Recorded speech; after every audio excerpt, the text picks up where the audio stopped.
Steam Machine is over $1,000, people. People were guessing for months, what was it going to be? Was it going to be $750, $900? No. The base model, 512 gigabytes, which is nothing, by the way. Today's games, you're not going to be able to fit much on this thing. 512 gigabyte Steam Machine, $1,049, no controller. You can't even play the thing. You're going to have to bring your own controller. Unbelievable. And obviously it goes up from there. You can get a 2 terabyte model, a 2 terabyte model with a controller, the 512 gigabyte with a controller. But like it starts at $1,049, which means is the average consumer going to look at that and be like, you know what? I'll get a Steam Machine instead of getting a PlayStation 5. No. I mean, the PlayStation 5, you can get like the digital only edition for like $399 usually on sale, right? And the disc version is $450 when it's on sale. So why in the world would you buy a $1,000 Steam Machine? Doesn't make any sense. Makes no sense whatsoever. And you know what? When they announced the Steam Machine, I was interested. I was excited about it because I like the idea of PC gaming, even though I don't game on PCs. I play on consoles. But the Steam Machine was like, oh, okay, so this is kind of like a hybrid sort of a thing. It's a 6-inch cube where you can attach it to your TV and connect it to your TV. And it's sort of like a console, but it has all the benefits of PC gaming, and you have access to your Steam library. And you can play games that, you know, maybe if like me, I only have an Xbox. I don't have a PlayStation. I also have a Nintendo Switch too. Don't have a PlayStation. But if I got the Steam Machine, I could play a game like Ghost of Tsushima. So that's great. And then we find out, oh, this thing is going to be super expensive. I was thinking it was going to be affordable because otherwise, why would you release something like this? I don't get it. Because like PC gamers will look at that price and be like, what's the point? Because you can build your own PC for less than that and or around that same price. So now somebody like me who was interested is no longer interested. Like I'm just going to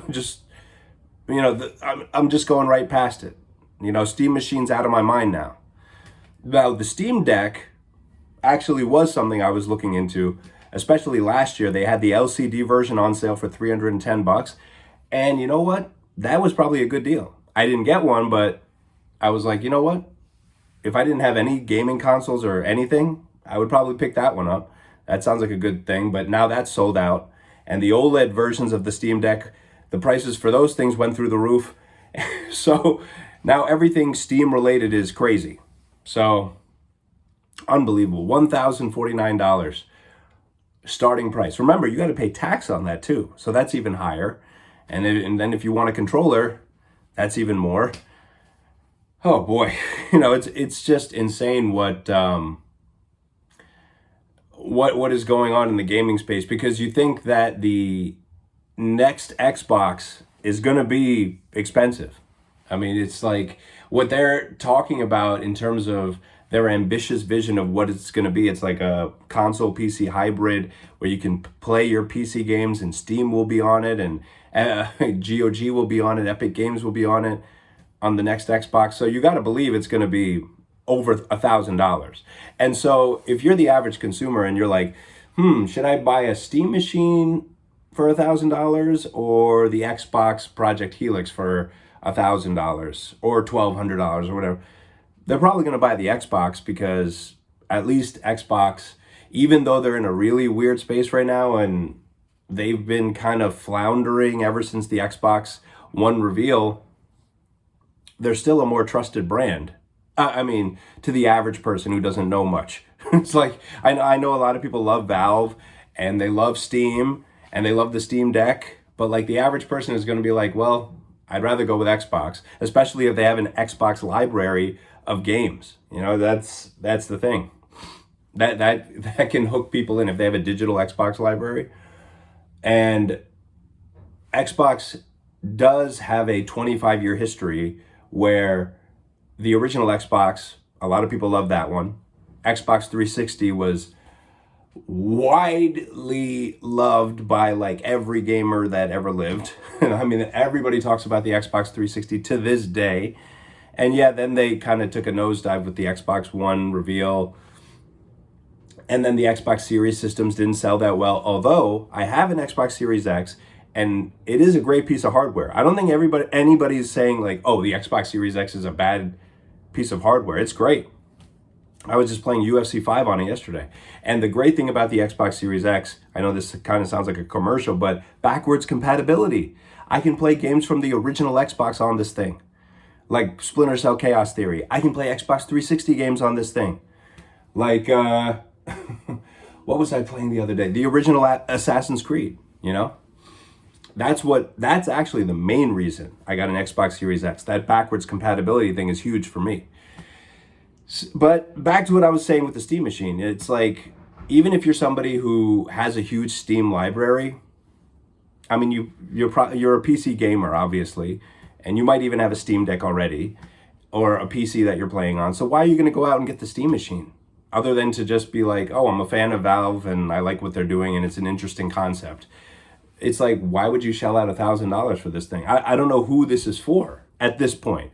You know, because like the question was always, how much is it going to cost? Because like if you got it down to like $500, which I guess was never realistic and nobody ever really thought it was going to be $500, but like at first I was like, if they could get it to $500, now we got a real game changer here. And that's something I might even buy.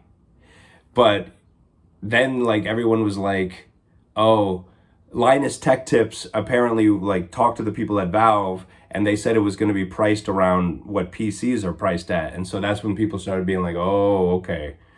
So then people were like, okay, so what is this going to be, like 800, 900, what, like, and then it turns out to be more than 1,000. So it's like, even beyond the guesstimates that there were, you know, it's like, and you know what's funny? IGN put out a video that says like how Valve kept the cost down on the Steam machine. They put a video out with that title today. I don't know if that's a joke or something, but it's like $1,000 is not good for the average consumer. How are you going to compete with the Nintendo Switch 2, which is like the system that's probably going to rule over the next 10 years? And the PlayStation 5 obviously is doing gangbusters. And they're at a lower, you can get a PlayStation 5 digital edition for less. Actually, I shouldn't say that because I know PlayStation raised their prices. So, but there was a point not too long ago, I think it couldn't have been that long ago when they had it on sale for like $3.99. They might still, you know, it's like occasionally they have sales on the PS5 where you can get the digital only for $3.99. So it's like $3.99 for a PS5 or more than $1,000 for a Steam machine. I mean, that's an obvious duh, you know, what you're going to get. But I mean, if you're thinking about, oh, well, this is going to compete with the next generation's consoles, again, Sony's PlayStation brand is a trusted brand. And Xbox, although they've had bad press, still, I mean, people are going to go for the Xbox over the Steam machine. I mean, I guarantee you the next Xbox console is going to sell more than the Steam machine, regardless of what it costs. I might not buy the next Xbox console because it'll be so expensive. I might not buy the PlayStation 6 because it's too expensive, but somebody will. And those people will probably not be buying a Steam machine. Big L for Valve. Don't even release the thing if you're going to price it over $1,000. Come on, guys.